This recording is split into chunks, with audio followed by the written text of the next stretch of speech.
এখন যত ইচ্ছে কাব্য ওরা রঘুদা, এ বাড়ি তোমার আর আমার,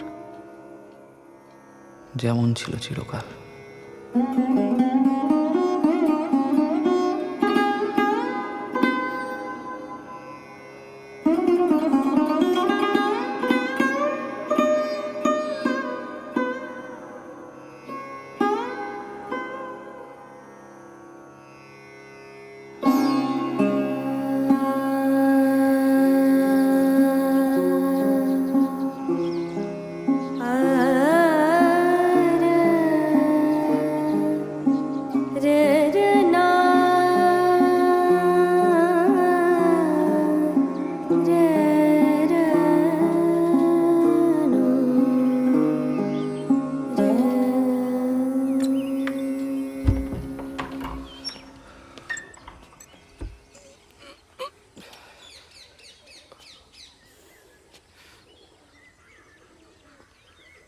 গুড মর্নিং।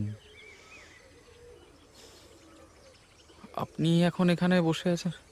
আপনার অসুবিধা হলে চলে যাচ্ছি। না না, আমার কি অসুবিধা, আমি চলে যাচ্ছি। কেন? আপনার ঘর আপনি যাবেন কেন? না মানে আমার মায়ের ভয়। হ্যাঁ, খানিকটা তাই বলতে পারেন। কেন, কিসের ভয় আপনার? কি করেছেন আপনি? দেখুন, ঘুমের মধ্যে আমি কি মোটেই ঘুমের মধ্যে নয়। আপনি যা করেছেন জেগে করেছেন, জেনে শুনে করেছেন, অথচ সবার সামনে স্বীকার করতে পারলেন না যে কোনো অন্যায় করেননি। কাপুরুষের মতো পালিয়ে গেলেন। কাপুরুষ? হ্যাঁ, কাপুরুষ। এই কথাটাই আপনাকে মুখের ওপর বলবো বলে এতক্ষণ অপেক্ষা করে বসে আছি। শুনুন, আপনার মতো কাপুরুষ না আমি এর আগে কখনো দেখিনি, আর এর পরেও যেন দেখতে না হয়।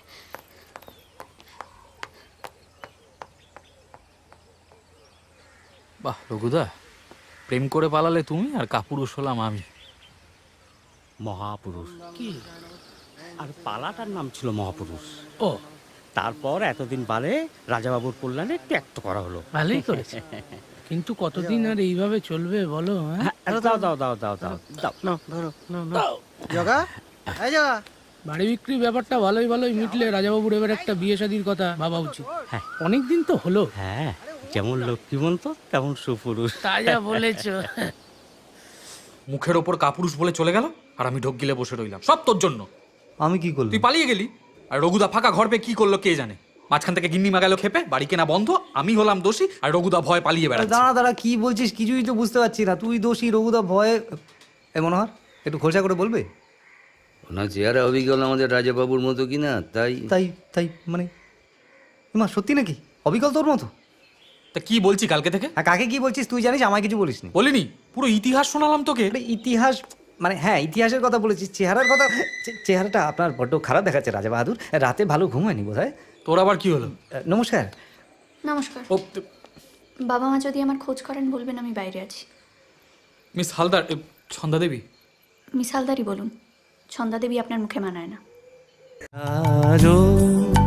সাজাও সাজাও